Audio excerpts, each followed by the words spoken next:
Well, this always gets a laugh, so I'm going to tell you, my name is Kevin Klose. I'm from Washington, D.C., and I've come to help you. To talk about NPR is really to start with the stations, because NPR has no transmitters, no frequencies, no call signs, no audience. We don't exist without our member stations.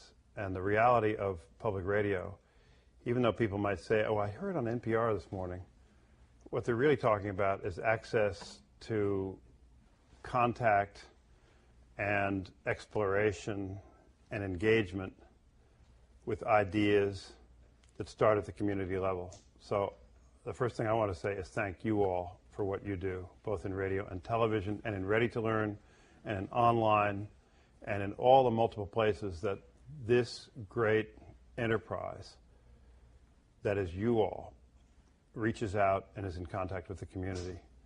And we can't really know anymore the limits or the edges of what we do because of online, because of Ready to Learn. You are visible, and we are all visible to the world through the internet. It reaches way beyond the reach of all the transmitters, and it reaches way beyond the edges of the community that we serve together. So the authenticity of who NPR can represent itself to be starts with you all, completely.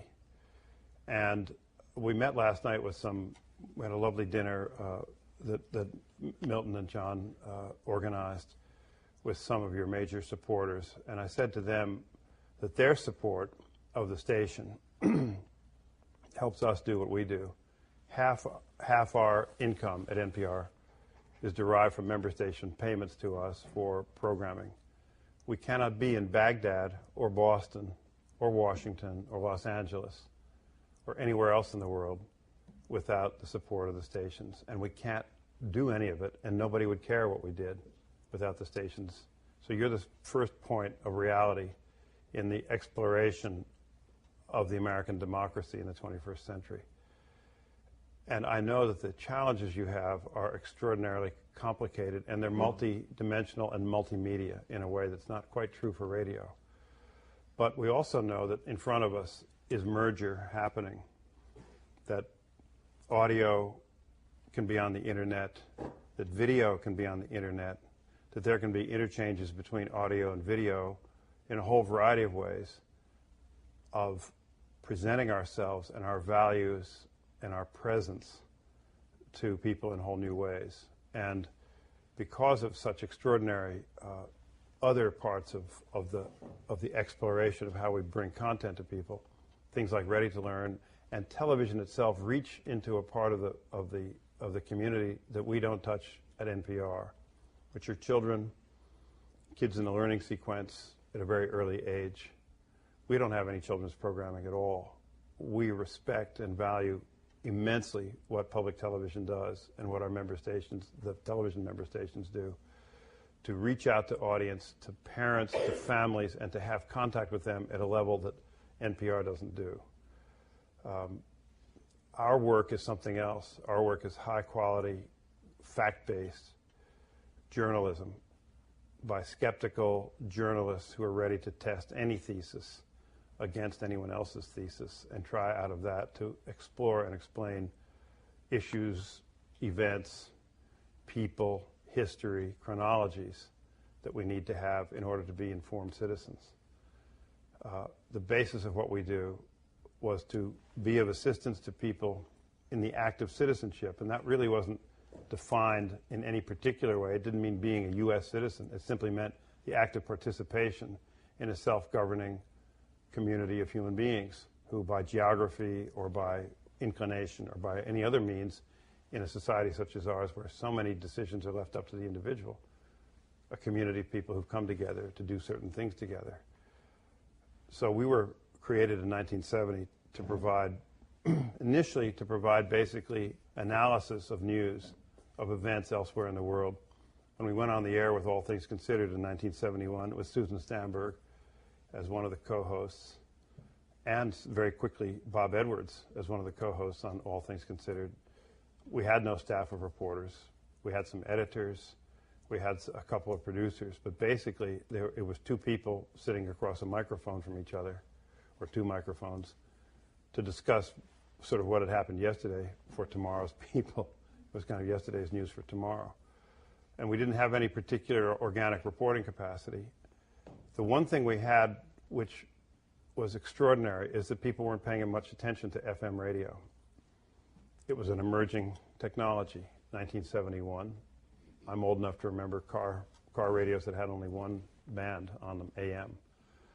And it was really very, very recently that FM started to take off.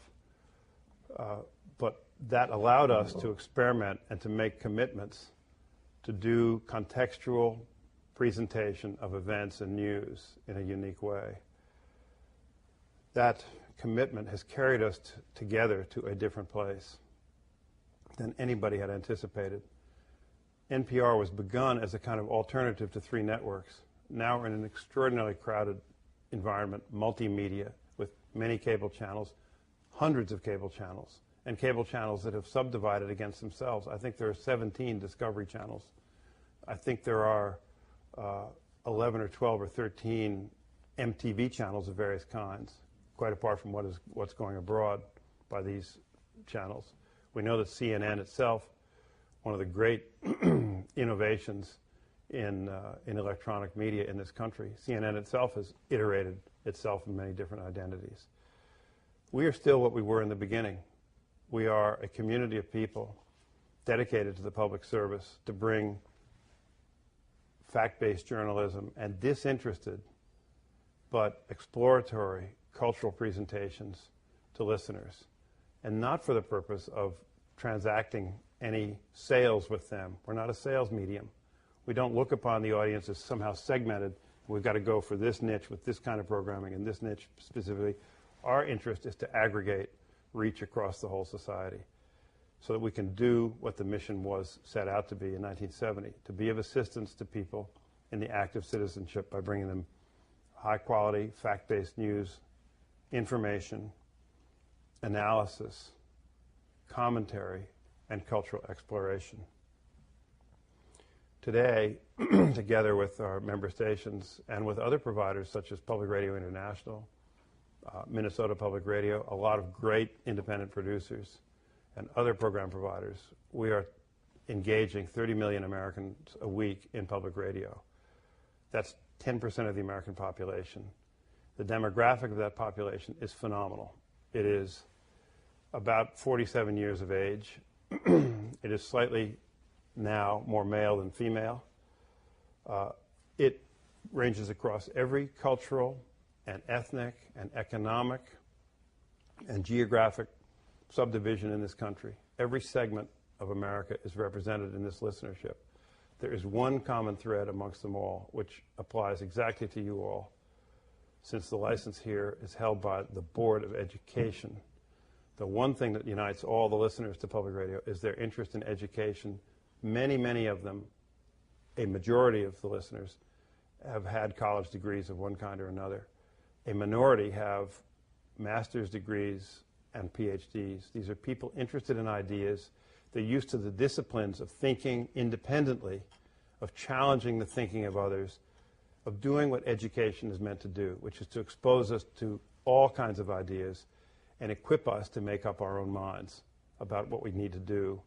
It's especially terribly important to us as Americans because we have so far the gift of self-government. We can defend the gift of self-government by informing ourselves, by making sure that when we make decisions, whether at the city council level or the school board level or the state legislature or the national level, if we're going to go in there and vote, that we actually know something of the issues, as much of the issues and the positions of people running for public office. That's the only way we can really make ourselves effectively fully engaged members of a self-governing society. We don't do school board coverage. We don't talk about city council, the mayor, and others. You all do. And increasingly, our interest is to help our member stations expand their capacity to do local news. We have a local news initiative underway We've received a generous grant from the Knight Foundation down in Miami, and we will add our own resources to it. We're going to survey across the country. We've just been talking to Earl and Bruce about this. We're going to survey across the country the news reporting capacities. We don't have any database nationally of what our stations are able to do, what you all are able to do, and how that fits in the whole national context. And as fact-based reporting and local reporting, as we know, has been completely eliminated, aside from rip and read from the AP radio wire, in all of commercial radio. There are very few commercial radio stations left that are actually doing serious news reporting at a local level.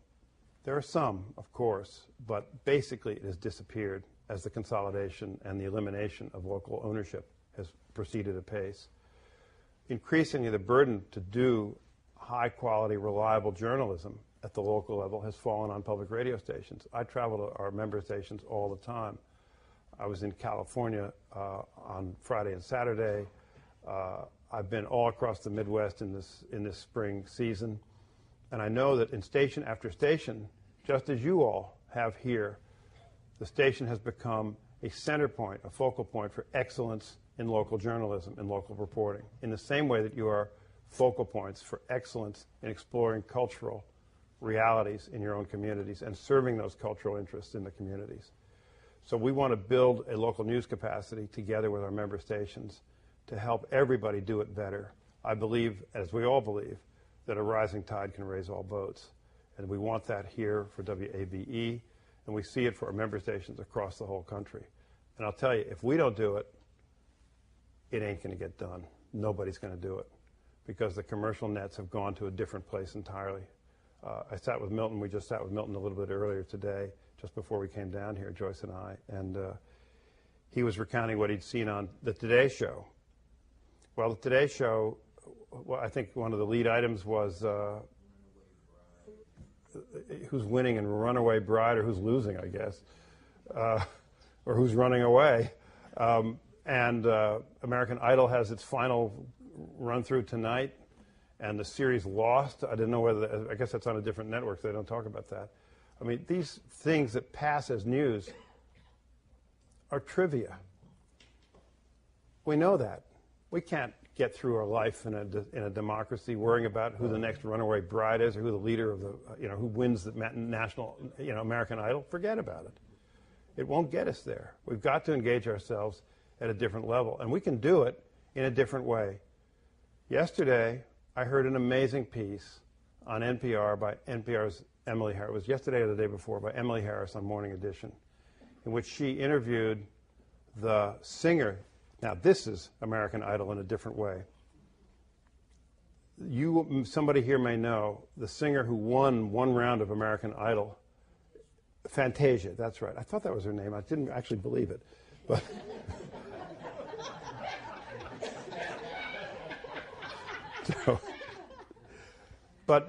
This was a fabulous interview with this young woman. I don't know if, did anybody here hear this thing? It went way behind what this was all about. This young woman who had won in American Idol, in her first album, wrote a song which is called Baby Mama. And it was all about, what does that mean? It was a recognition of all the teenage mothers who are on their own, raising kids. They're barely they're barely into puberty, some of them, and some of them are barely into adolescence or mid-adolescence, and now they got kids. And it was a conversation with her about why that was important to do, and it also was an exploration of why sociologists and all the other kinds of folks who look in on this stuff, are concerned that this song can be taken the other way, that it can actually encourage kids to have babies early, that it's like an anthem for them. It was a fascinating exploration of an American reality, and it wasn't about American Idol. It was about the reality of American life past this trivia.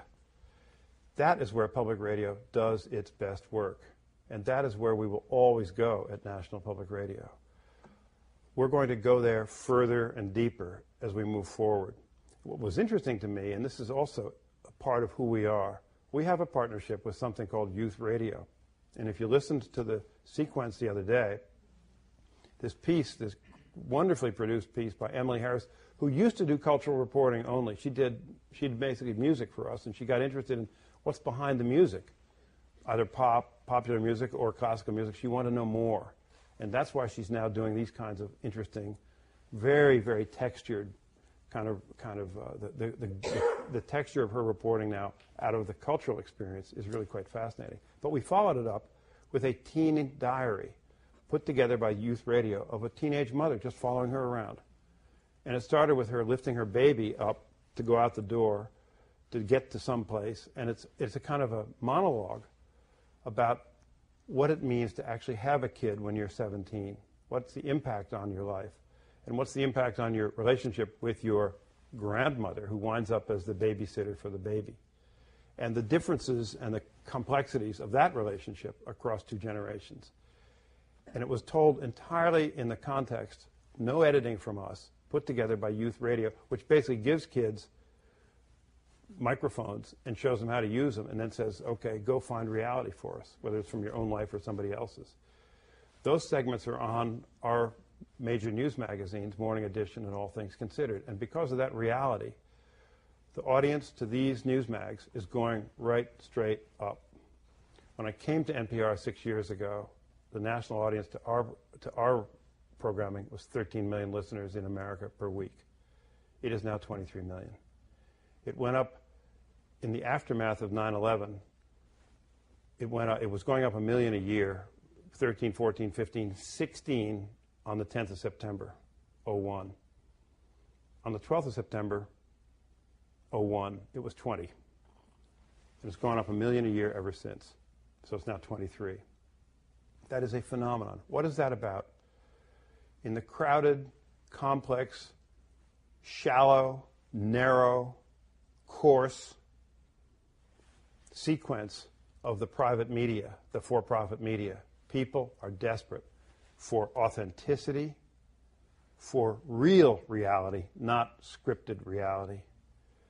They're desperate for American voices that tell people honestly and directly what is the issue in their own lives, and how do we find, first of all, recognize the challenges, understand them, deal with them, perhaps succeed, and if we fail, talk about the failures, and then move on. It's the only way a self-governing society can do its work. And as then President Clinton's wife said to an audience of European listeners years ago when I was at Radio Free Europe, she came out to Prague, where we had moved Radio Free Europe, and gave a speech to the people of Central Europe who were just then becoming, they were just getting relieved of Soviet domination and one-party politics, and they were starting to have multi-party parliaments and open elections and democratically elected leaderships. And Hillary Clinton said, you have to understand, democracy doesn't go away unless you let it go away. You have to work at it every day to make it actually do what it's supposed to do. Winston Churchill said democracy is the least worst form of government. And what he meant by that was that it was very messy a lot of the time, and we know how messy it can be.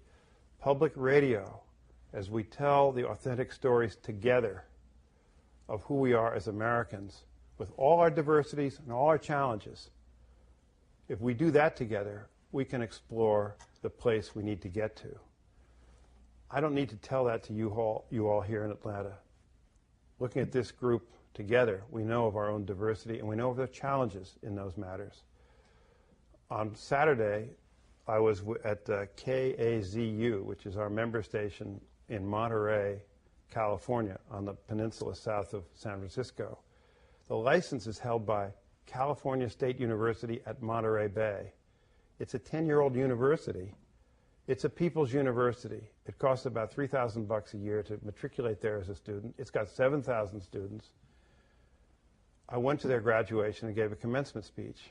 About 800 graduates came. A quarter of them are Mexican American.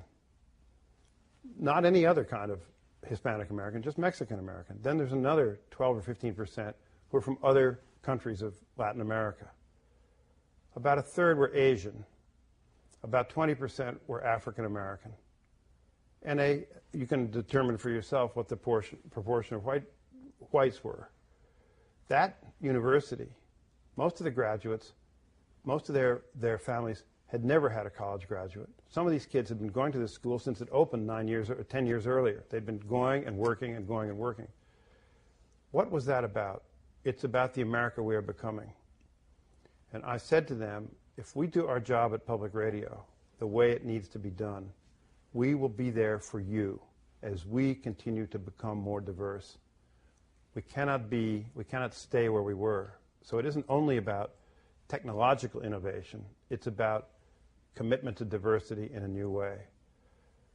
At NPR, we have a diversity initiative underway because we recognize that we are not as diverse as we must be. We do not represent, clearly, the changing dynamic of American society.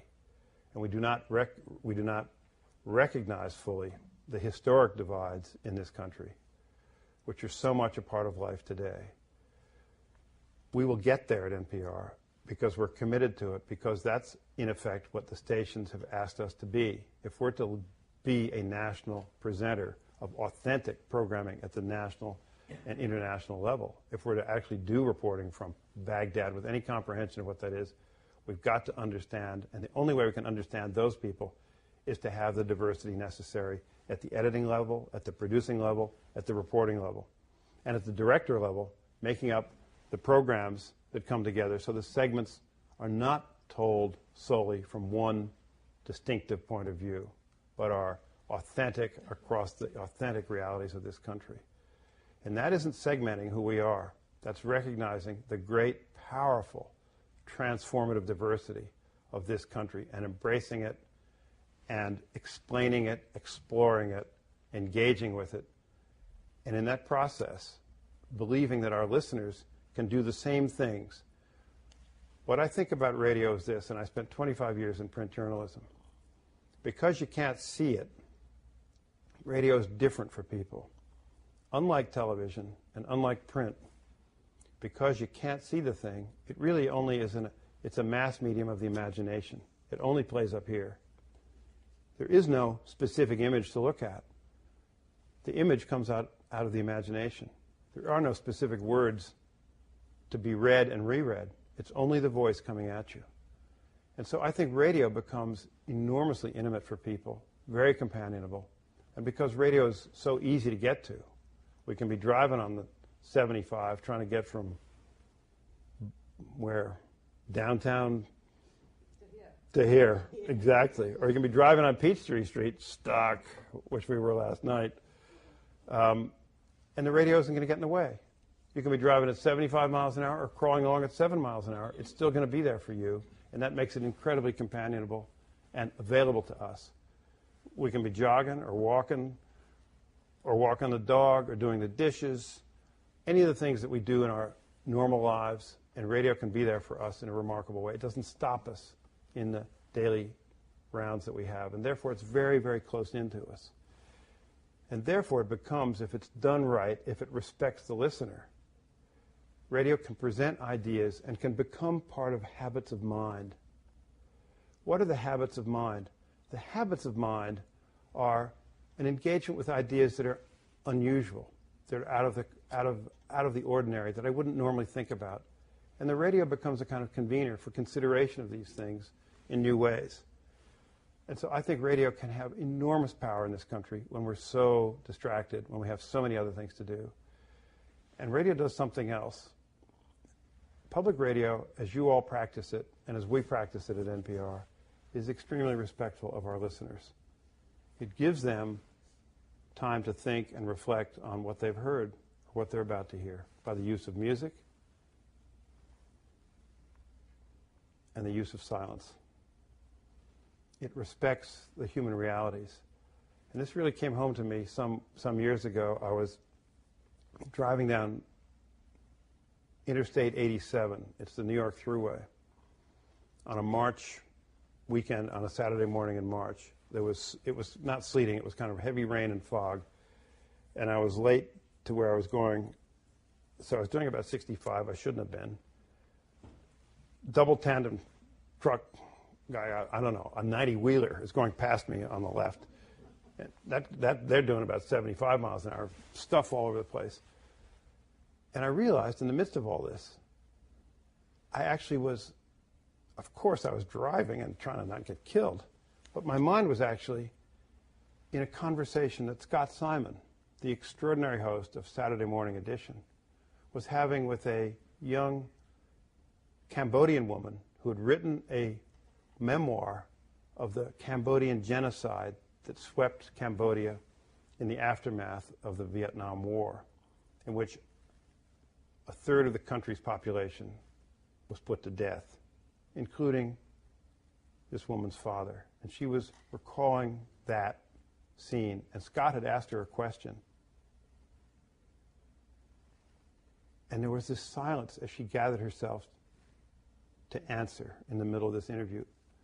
And I was listening to the silence because the silence had such immutable drama in it. You could just be drawn into the effort it would take for her to summon an answer to his very sympathetic question. That is being respectful of her and conveying that respect to our listeners in a very powerful way. If we keep our eye on that goal of authenticity, it doesn't matter what the platform is, whether it's cell phone or satellite radio or internet or whatever else, iPod. We can do this and bring things to people in a meaningful way that will become, in their own lives, memorable. And that is the power of public radio. We are, every day, we've got a great program director named Jay Kernis. He was the original boy wonder producer on Morning Edition when it went to air in 1979. He was in his 20s. He spent another, 8 or 9 years at NPR, and then the siren song of commercial television drew him away. Maybe the salaries had something to do with it too. And he wound up at CBS News and ultimately became a senior producer, one of the senior producers for Mike Wallace on 60 Minutes. And he was there when I started talking to him to get him to come back to NPR because he's a program genius. As he said, it isn't only about Ed Murrow. You've got to give people something in the way of a show. It's got to be some Ed Sullivan too. You've got to have knowledge that using the power of radio, you can bring people to a different space beyond the narrative. And Jay has said to me, his goal is to make sure that these memorable moments on Morning Edition, on All Things Considered, on Day to Day, on News and Notes with Ed Gordon, on the weekend shows, which we call WOTC, Weekend All Things Considered, and We Sat and We Sun, Saturday Morning Edition and Sunday Morning Edition, Talk of the Nation. We want these programs every day, not to have one hit or miss memorable segment, but as many as we can bring to our listeners, because by that means we are going to continue to serve this country. I don't see any top to our audience growth. If we keep our eye on the ball, this country is desperate for and engaged in something that respects them, not as a sales transaction point, not as somebody we can blast 18 or 22 minutes of commercials at, but people whom we are going to respect and engage and think forward as to where we need to be by giving them today the ideas, the information, the news, and the cultural exploration which they need to have to help them set every day the compass of their lives. That's our goal, that's our mission, and that's why I'm very happy and feel very lucky to be at NPR, and thank you for listening to me this morning. Thank you so much.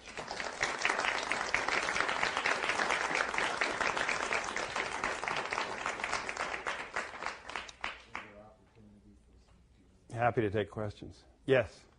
What is, excuse me, what is NPR doing to promote themselves to garner a bigger audience? It seems like it's the best kept secret in the country. People seem to come into it later in life rather than earlier. Yes, they do. let's see, I was 58 when I came to NPR, so you're right. They hired me. We don't have a huge promotional budget. We have basically, to use the most outstanding example in the world, we're sort of like Google. We sort of grew by what they say virally, by word of mouth. But I'll tell you, what's interesting to me is the dynamic around 9/11, when people were suddenly not forced, but asked, and were burdened with thinking in a different way. The audience went up phenomenally because they were looking for something abiding that simply wasn't the 20-minute news cycle with a lot of jabber around it. And the 20 minutes coming around again and again and again in the same reanalysis of the same images we'd already seen 15 times before.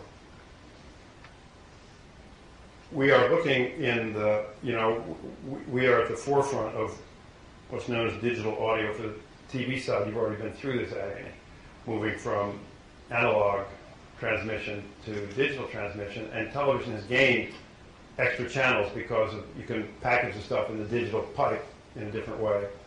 We have proven to the Federal Communications Commission something it was disinterested in, which is in radio, as it moves into digital audio transmission, that you can multicast down the pipe without interference. We've shown them that you can do at least 2 streams down the pipe, so the WPBA, as we get there, as people and as sets come on the marketplace, and they're coming quickly, and the price will start to go down. As that happens, you can have channel 1 and channel 2. We're very interested in providing content that's available to stations in many, many ways that they could take as a continuous stream in a way that would engage younger audiences. One of the places we're looking and we're talking with is one of our member stations, which has been very smart and thoughtful about what they call World Cafe, world music. It's kind of very contemporary music. It's all kinds of fusion music. And they have very smart presenters, very smart hosts, and interviews in this sequence. And we're talking to them about creating a stream which we believe would be very interesting to the kids, to the younger generation. And it would obviously it would be formatted in a way that stations can come into it or go out of it or bring in news or whatever they want. It'll be formatted in a way that's very consistent to the clocks we have available now. So that's one place we're going.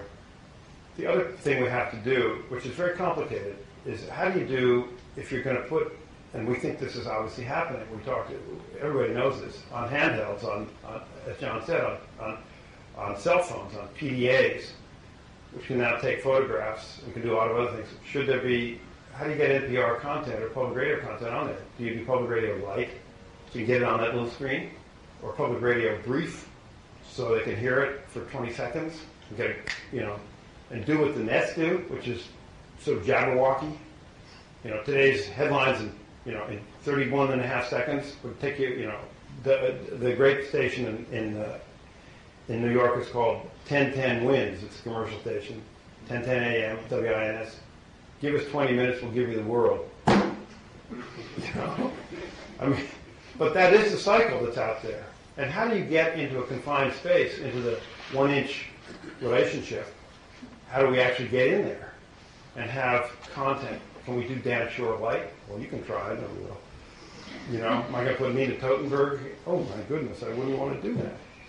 So that's an issue for us. We don't quite know how to address it, but we do know we have to be in conversations with those content providers so that the values of public broadcasting can be there. Because I think it's crucial that we be in all those platforms. Not about whether it's NPR or WABE or the public broadcasting system. It has to do with the values that we have created, which are non-commercial and educational in their essence. That has to be represented there. That we're not for sale, and that people can find a refuge in a nation in which everything is commoditized and commercialized. There are police departments which are renting the front fenders of their police cars. www.perp.com. You got trouble? Go there. It's amazing what's happening. Everything's for sale in this country. So we have to be there because we're not for sale. Yes, sir. So many of the stations, like ours, are affiliated with an educational institution, Mhm. whether it's the public school system or university or something. Have you seen any situations where that connection has evolved into an education of the constituents, students, families, teachers, within that education to grow the mature audiences that would focus on the content of public radio, public television? Just comment on that, and then maybe a follow-up. What we know is that, what I know for sure is that the .org for stations and for NPR has become a remarkable resource for teachers and students. To talk only about the classroom experience, the teachers who are in, for example, doing civics or public affairs courses, or who are doing history, can reference their kids to the .org, and it's become available in a whole new way. There's an audio and a textual experience available to them, and there are also links to other places. And as we know, the next generation is much more facile than I am at clicking through and going to another place and pulling stuff out and aggregating it. And I believe that's really clearly part of a powerful learning experience, which is almost beyond my comprehension, but it's what they do. So I think the .org place has been a place where we've all gained enormously. And that would be my answer. And I should say, as most people here know, 2 out of every 3 of the member stations' licenses in public radio are held by colleges and universities. Our natural proclivity is to be part of that humanitarian set of values, where skepticism greets ideas of all sorts, whether they come from the past or the present or the future, where people are being trained in the disciplines of scholarly thinking to disassociate themselves at an emotional level and look at an idea and try to understand what it is and learn the evolution of ideas and learn the evolution of knowledge and participate with that knowing going forward in their lives, whether it's in a practicum or whether it's in an abstraction. So I think that's very powerful for us. And we're very, very much interested in doing more of that. What I will say to you is that I know that at NPR.org, our usership is now running 4 million discrete visits a month. And interestingly, and this is about the transparency of all of us, 10 to 15% of those visits are coming from outside the United States. We don't know where they're coming from, but we know they're not domestic U.S. And that's amazing. My follow-on question is this, and I'll turn over the floor to someone else, is that we're hearing a lot about the social phenomenon of extended adolescence in this country up through the mid to late 20s. I'm a perfect example of it. What are you talking about? Yeah. Well, I'm talking about where your child's living at home. Yes. You just can't get yes. If it's a him out, sometimes it's a her. But with that said, you mentioned that average age of the listener at yes. 47. Is that higher or lower than it was X number of years ago, 5 or 10 years ago? It's higher, and it's on the national average.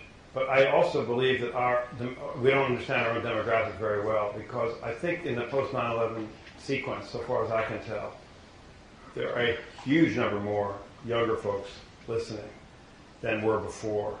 Because what's out there? Well, Iraq, the draft, Social Security may go away, jobs disappearing overseas. These kids are facing things that are less certain, it seems, than it was 10 or 5 years ago. And it isn't all about 9/11, but that has focused people's thinking about issues that are out there for us. And let me just say on that point, let's give ourselves a break. This country struggled between 1945 and 1989, almost 50 years, with what it understood to be a dangerous adversarial relationship. The world was Manichaean, divided between East and West. And there were nuclear-tipped missiles, accurate or not, doesn't matter, that were armed and ready to go. And that was the paradigm in which we all grew up. In 1989, that struggle came to an end. Soviet hegemony started to break up. Eastern Europe started to move away. And now the Soviet Union is broken up. And that great threat stopped. From 1989 until the attacks of 9/11, America, I think, took a hike. Why not? We'd won. And they had, the contest was over. The rockets weren't going to fly anymore. We didn't understand other things, for sure, about what was out there. But we took a hike. It was national playtime. And I know because I go to colleges and universities all the time because they hold the licenses and I visit the stations. Political science, down the tubes.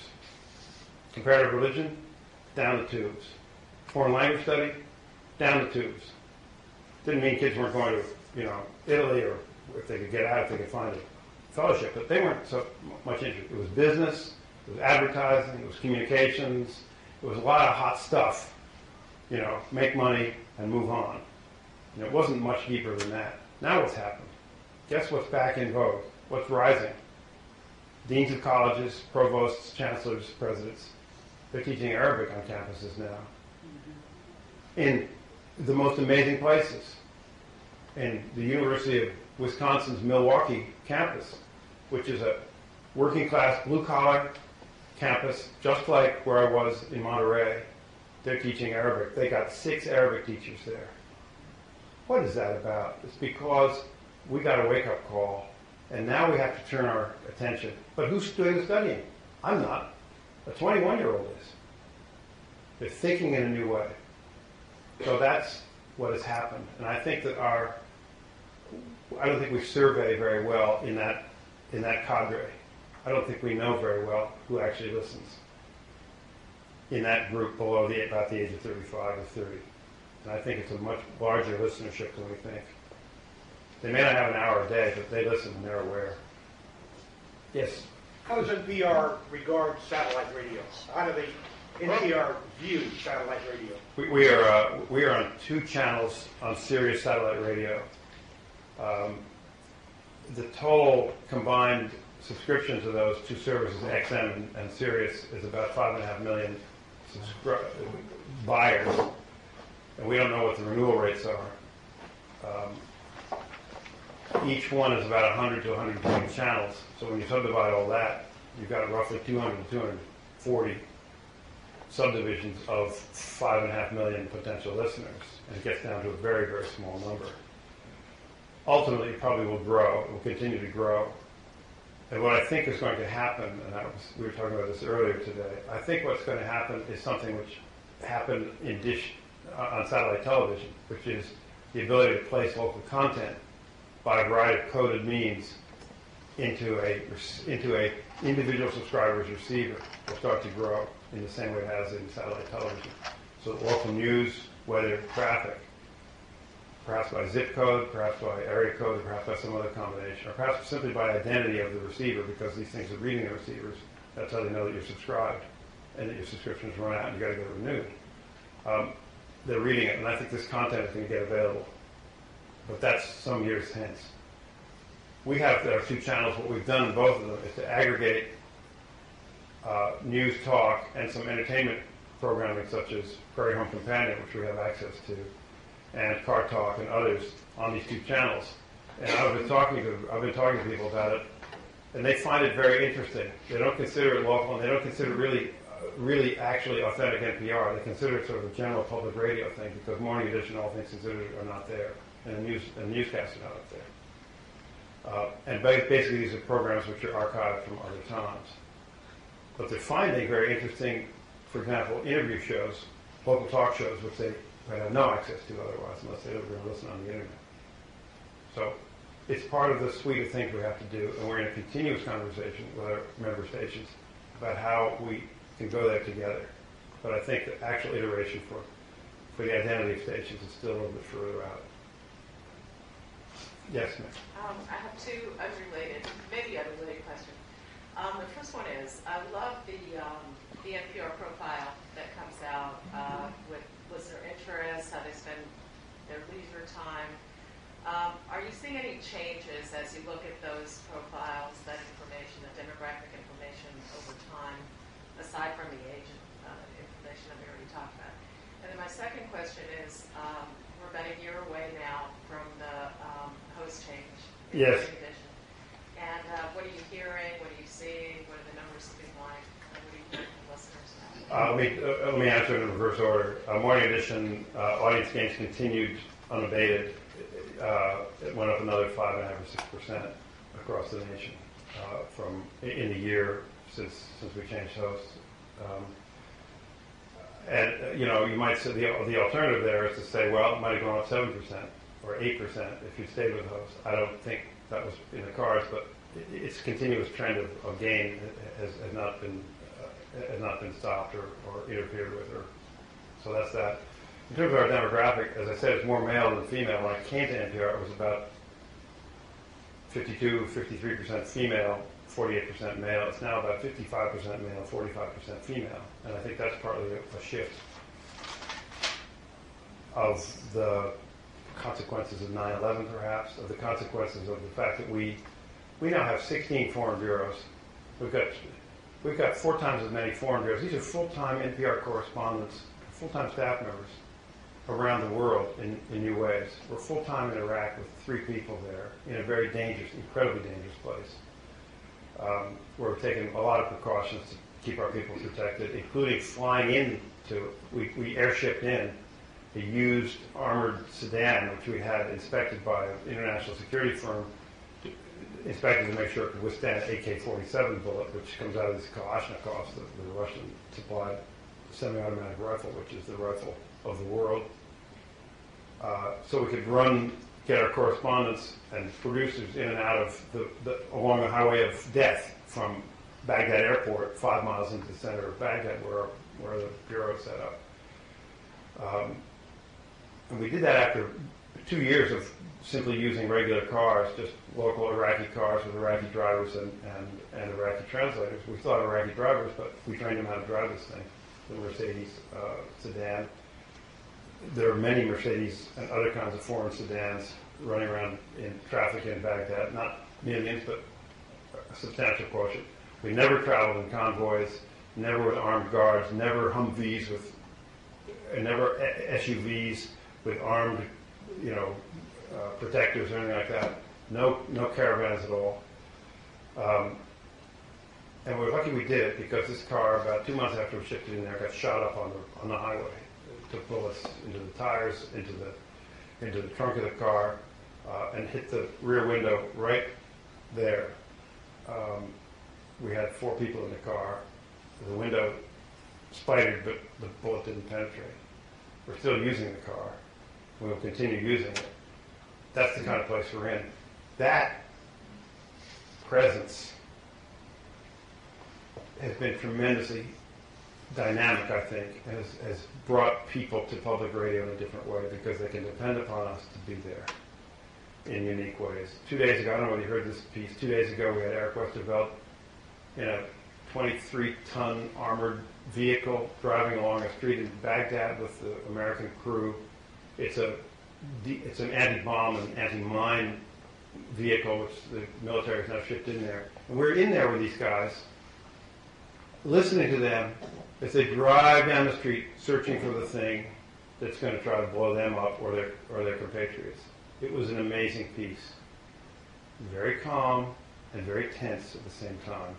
Very, very workmanlike and very low-key, with these guys chattering to each other as to what they see, and they've got some kind of device that will reach out 30 feet and explore what it is far enough away so they won't get killed, and so forth.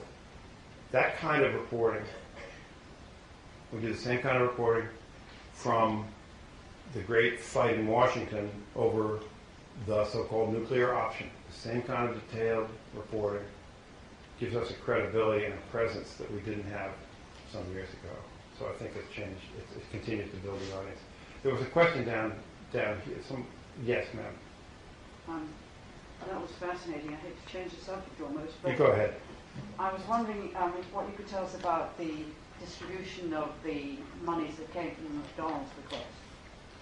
The John Kroc money. Yes. Mrs. Kroc bequeathed to us in 2 gifts about $230 million. $196 million went into a protected, not to be spent endowment for National Public Radio. it came in the form of treasury notes mostly, and we're now investing that. We expect that we're going to have a very, very conservative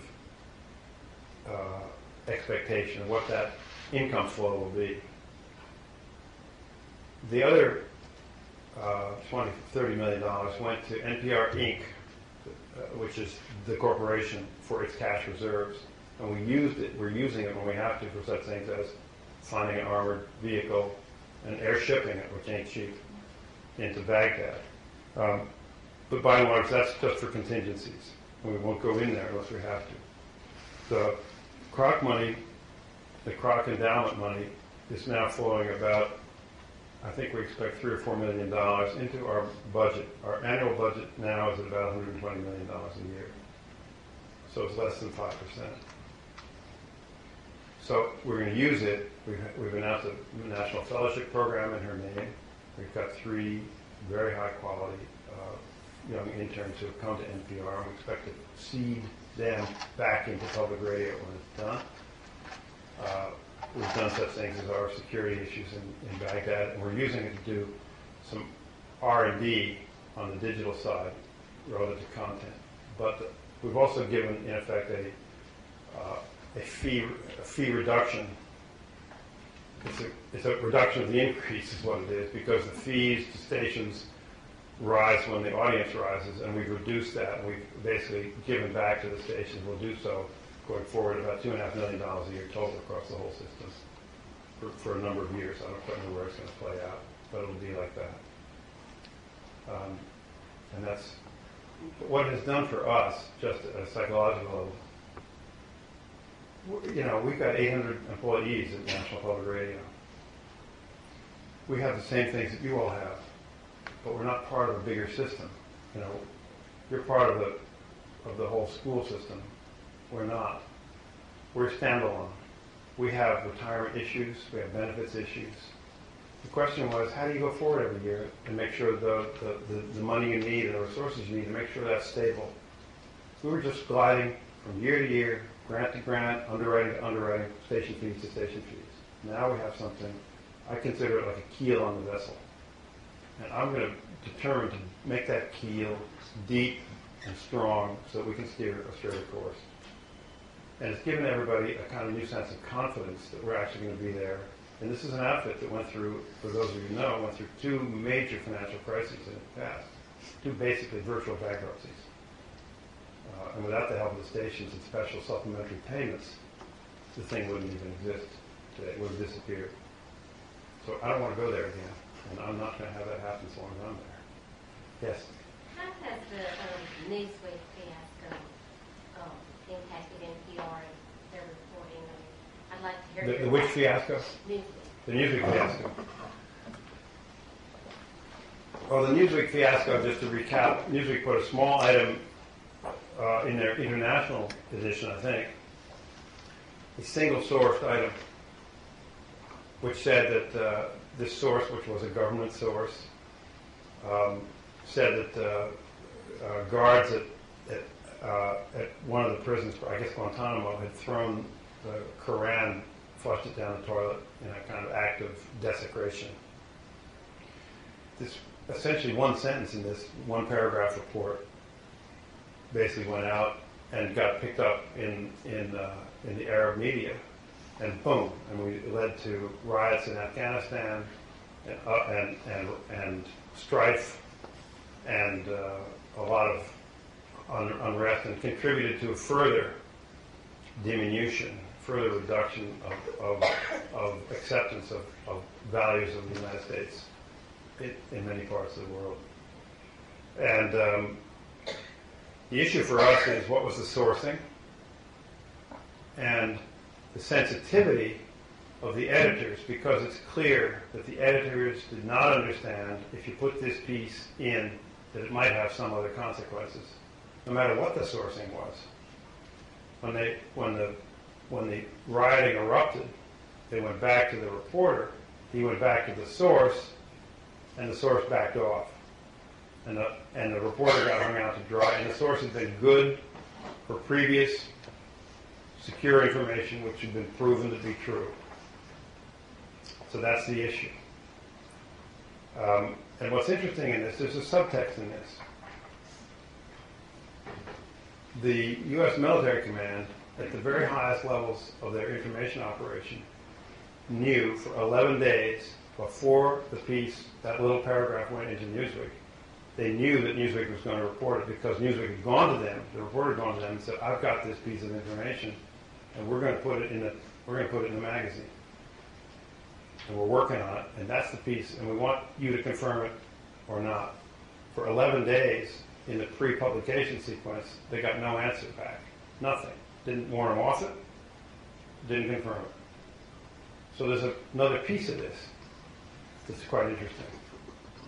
I don't know the answer to that, but I would be very skeptical, which is my training. Somebody asked me the other day, don't you think, isn't journalism just something liberals do? I said, no, it's something skeptics do. I'd be skeptical to know, I'd want to know what did the high command actually know about the factuality of this, the factualness of this piece of this information or not. If they knew it was so, did they sit on it, not confirm it? If they knew it was not so, did they sit on it and not confirm it? And let Newsweek, I don't know the answer to that. The lesson for us is to be extremely careful on our sourcing. We tend to try, in every case, unless we've actually seen it ourselves, to try to get two sources. It's the same standard that the Washington Post used during Watergate, when Woodward and Bernstein, Bradley, the editor, said, two sources for ink on the paper.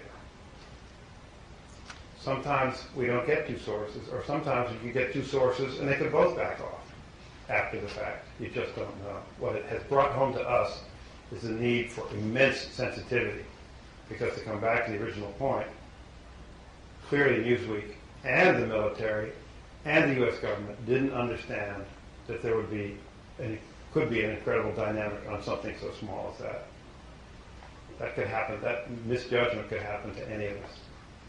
Partly, it's because there had been many reports of desecrations of the Quran earlier by a variety of people, including, allegedly, prisoners at Guantanamo, had done the same thing. I don't quite understand it myself, but that's what was already around. It hadn't caused any ruckus.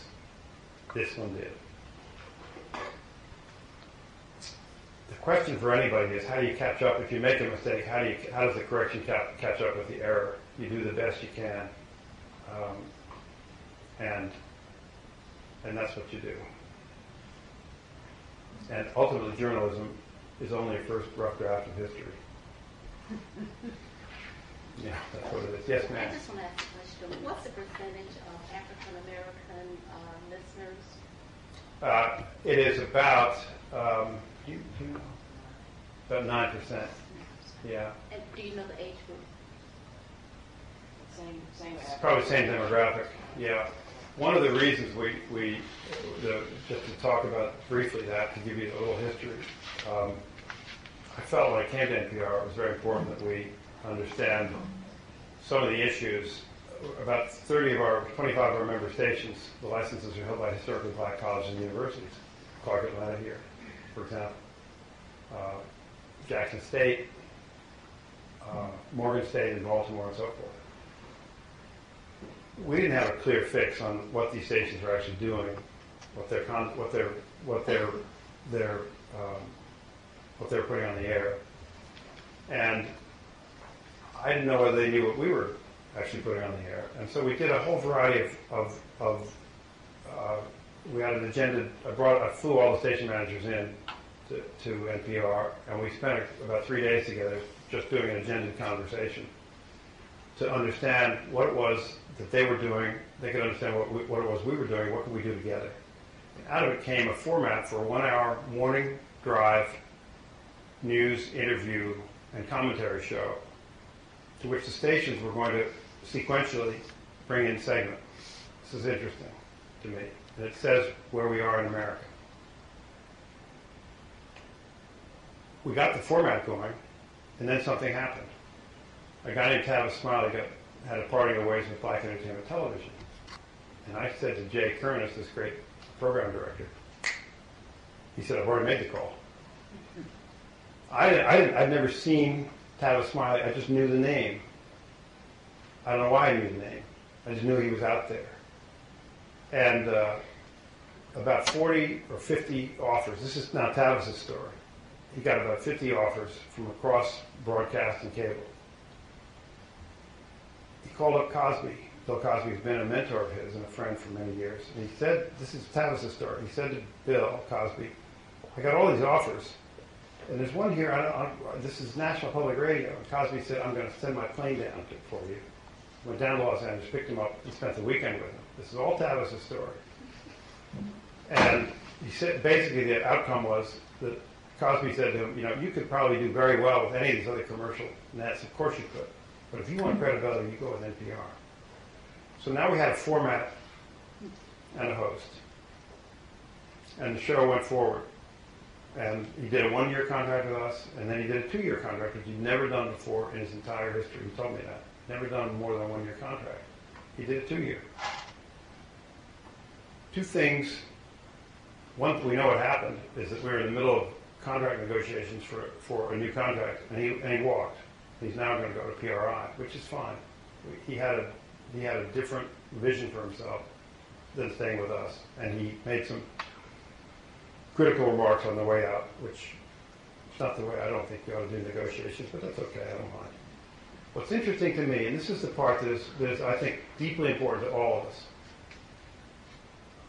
our great African American member stations, as it turned out, did not have the capacity to create segment into that show as they had thought they were going to be able to. The show never had creative segment coming in from these stations. And also the audience to the Smiley Show, to those stations which put it on, I think maybe 18 of the 25 about have used it, and then another 60 or 70 what are known as general audience, which means basically white audience stations, have put that show on the air, aired it. The audience build in these African American stations that have principally audiences of color was not the same as it was in the general audience. It was less. It was less than anybody had anticipated. It didn't work the way we had thought it would. What is that about? Those two things are connected, and this is where I want you to know where we are at NPR. We all have said, we've had a sequential discussion thereafter. Why did that show do better, in effect, on these general audience stations than it did? And the answer, we believe, to just sketch it, is that the stations in these great colleges and universities, HBCUs, have the same issue that's across the whole country. They did not have the resources to frame the show. They were basically doing music because music is relatively economical, extremely economical to do. And they didn't have contiguous content around this show. And we know that radio is sequential, it is habitual, and it's very hard to go from one kind of format to another instantaneously. You lose this audience, and you got to build this one. This audience is listening to music, and now you got a news talk show. What's that about? It's hard to do in that, and especially when you can't cue it up easily. And the stations didn't have the resources to do the insert that they had anticipated. What are we doing? We've gone back to them. Coincidentally, before Tavis decided to walk, we had brought all the station managers back to Washington. We had another agented conversation.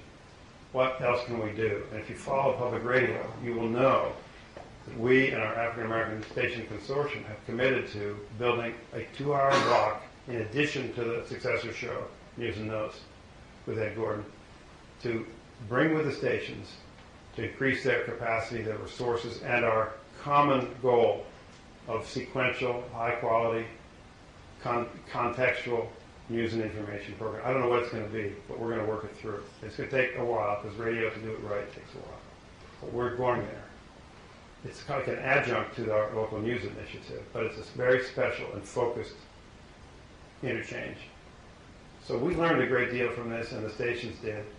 And we learned again about the historical realities of America. And I wish they weren't here. But we're going to work do what we can to get rid of them. Anybody else? Let's thank Kevin again.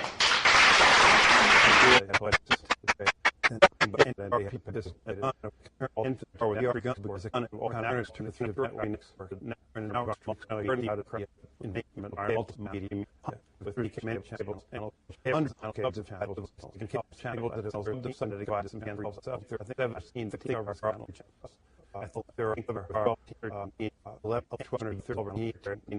TM variables Congress part of what is what the cells out.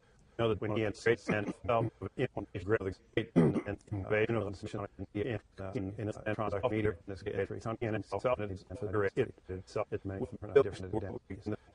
We are over and we began to be we are in a community people sort of first dedicated to keep up the Turks the spring factor and but since this or called as pre days and for listeners. So not nothing for other transacting money he'll say with so I mean we did find by the system and I just got to go for go into this kind of this reach the process of we could do what mission was in the past 1970s and university and just piece to act the objective and bring it back to high quality based news and from and that some hours is commentary and cultural and then there were the other first membership and which provided so that it publishes the written out and published many out of the great idea of block and the preventive was other provided for age of 13 in American Americans we in grade that 10 of the American American population is demographic population it's child of 40 when you said of shape more slight is now or my feeling now every